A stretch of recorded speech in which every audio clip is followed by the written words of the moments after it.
What is up, everybody? My name is Sammy Dart. If you guys are brand new here, make sure to like, subscribe, and comment down below. I know you guys love my up hat so much, so I'm putting it back on again. And guess what I'm reacting to? The new Ford Mustang SUV electric.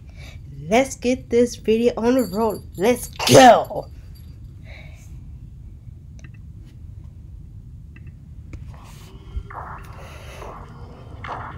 Ford has been playing a bit fast and loose recently with its badges, hasn't it?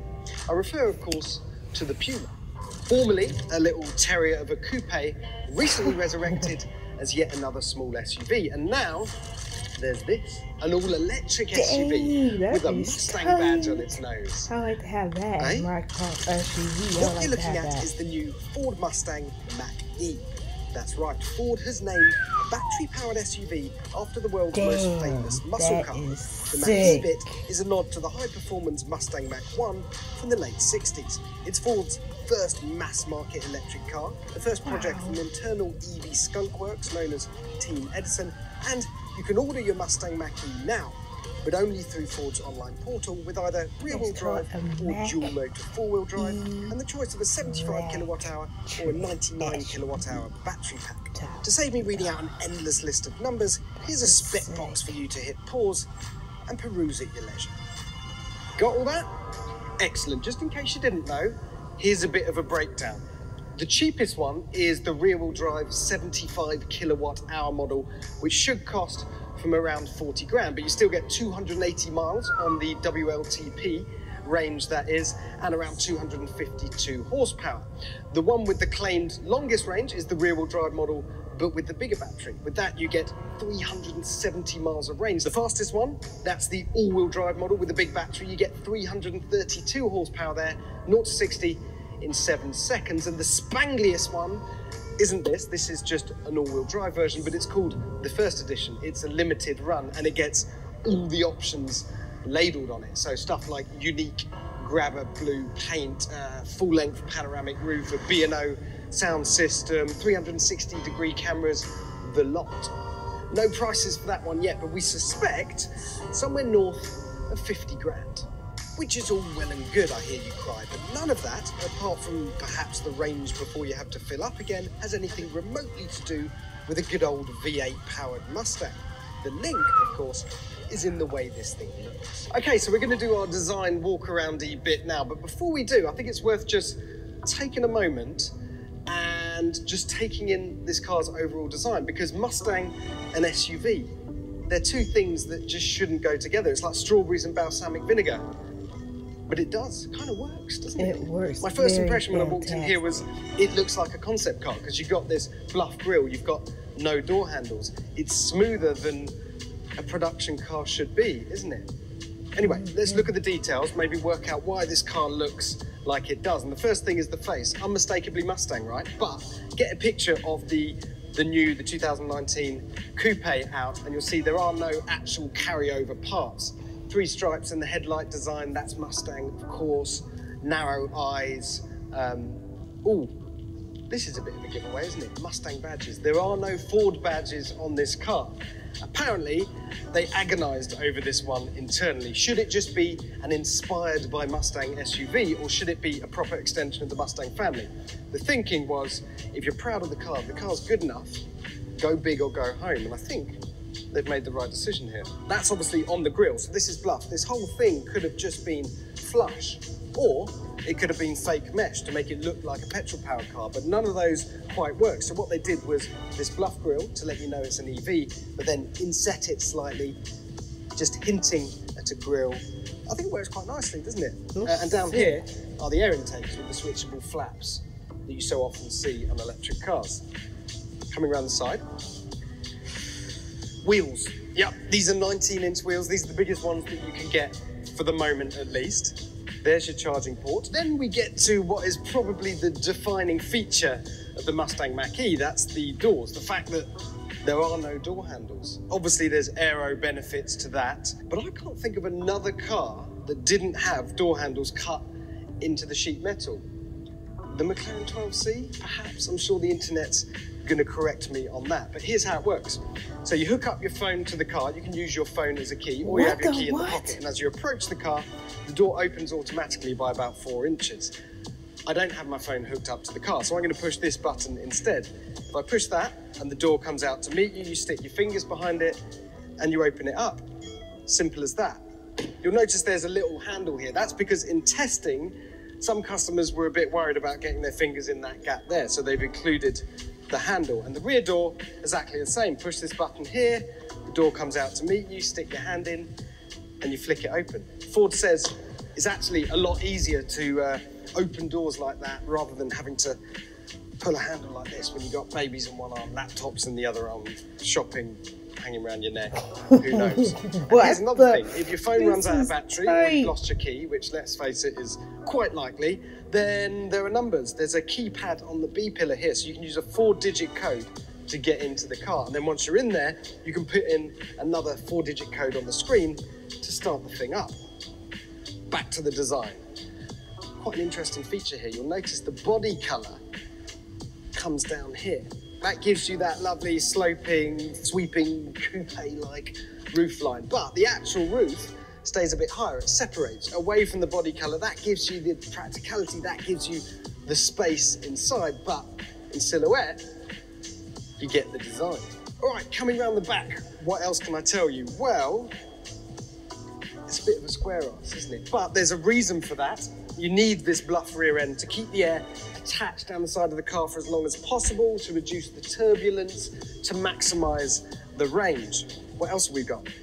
More Mustang badges, more Mustang-inspired lights. In fact, I spoke to the designer of this car earlier, and he said he didn't want to be too heavy-handed with the Mustang design cues, that he had a box of ingredients, and in the corner there was a little pot of Mustang spice. And just a word on the dimensions, because frankly, I make most cars look bigger than they are. Overall, it's 42mm narrower, but 16mm longer and 27mm lower than a Porsche Macan. In terms of boot space, you get 402 litres or 1,420 litres with the rear seats down, which is about 100 litres less than you get with a Macan. But you make that up with a 100-litre front boot, which, interestingly, is waterproof and washable with a drain plug at the bottom. Perfect then for very small, very wet dogs. When it comes to the interior, Ford has clearly taken a leaf out of Tesla's book here, because there are physical buttons here. You just can't... Oh no, there they are. There's some on the wheel. There's a gear selector down there. There's a volume switch on the central screen. Wow, but you get the idea. Screen is king in this car. You get 2 of them. The first is an instrument cluster behind here, 10.2-inch screen, really slim. That gives you all your driving information, and your speed is labelled ground speed, which is a classic Mustang cue. And then you get the central portrait-orientated 15.5-inch screen, which is absolutely massive. And in fact, that's half an inch bigger than the one you get in the Model 3. Clear one-upmanship. Now, all the functions on this screen aren't working because this is an early prototype, but the big idea here is this is an all-new HMI, and it's written in HTML5 code rather than software specific to the car, so it's easy to update and it responds to the screen. The other big idea is the fact that you can run apps from CarPlay and Android Auto simultaneously with native apps on the screen. So, for example, you could have Waze running over here, helping you to avoid the traffic, but then Ford's native nav over here with all your charging stops along the way. It's also got over-the-air updates. There is a true range predictor, which takes into account weather and gradient and traffic along the way to tell you actually how much range you'll have when you get there. And it's supposed to learn as you go along. So after just a few hours, it'll only bring up the functions it knows you really need. In terms of seating position, we are obviously slightly higher off the ground, but all the reference points here are taken from the Mustang. So the way the seat relates to the steering wheel and the shoulder line here, all your reference points are taken from the coupe. In terms of materials, well, there's some quite interesting stuff going on. Obviously, the interior is dominated by this slab of screen in the middle, but you've got quite an interesting mix here. Leather seats, leather here, a sort of fake carbon fibre coating here, your air vents, and then it gets quite interesting because this entire panel that runs the full width of the dash is one of the speakers from the Bang & Olufsen premium 10-speaker sound system. So it's not only a good place to put the speaker, it's also a nice tactile material to have right in front of you. Ford has obviously made the most of the fact that it's got an EV architecture, so you don't have a transmission tunnel here. What you have is a large storage tray with wireless charging for your phone, another storage tray underneath, big cup holders, another storage bin there, and there's space for 3 full-size adults in the back. It really is quite a complete car, this, especially when you consider they developed it from scratch in just 2 years.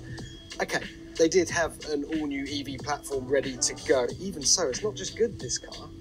It's radical. It's unlike anything I've ever seen from Ford before.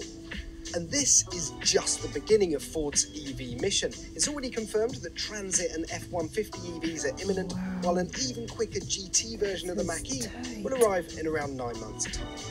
Interesting, isn't it, that Ford has gone premium with this thing, aimed high. It's aimed for the Tesla Model Y in terms of range and tech and square footage of screen. I'll be honest though, when I first heard they were going to pimp out the Mustang name in an SUV, I thought, that's a horrible idea. But now I see the logic. This could have been just another generic crossover, but instead, Ford has taken desirability into account. It's grabbed our attention. Is it going to drive like a Mustang?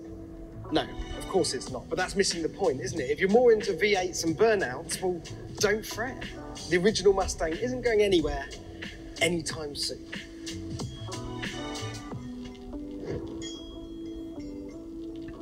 Comment down below. Comment down below. I'm so speechless that I can't even talk. Comment down below and see how what do you think about this Ford Mustang SUV Mach-E electric car? That is tight and lit. That is my dream car right there. I would love to have that SUV. Comment down below what do you think about it. I think it is amazing, fun, awesome. The screen inside of it is fire and it's amazing. It's huge. You can see the screen, and the people that wear the glasses, that's perfect for you guys. And it's amazing how it is now. How they have no door handle. You can use your phone or push that button to unlock the door and open the door. That is tight. I like that. It's better than that Tesla cyber truck. That thing is like ugly, like a doggone tank. This new the new Mustang SUV truck, I give it a 10 out of 10. Comment down below what you think about this car. You like it or dislike it? Comment down below and make sure you guys share, like in my videos. Please make sure you subscribe, make sure you share, leave a like, and comment down below what you think about this car, and I'll react to more. I hope you guys have a wonderful night. Bye, guys.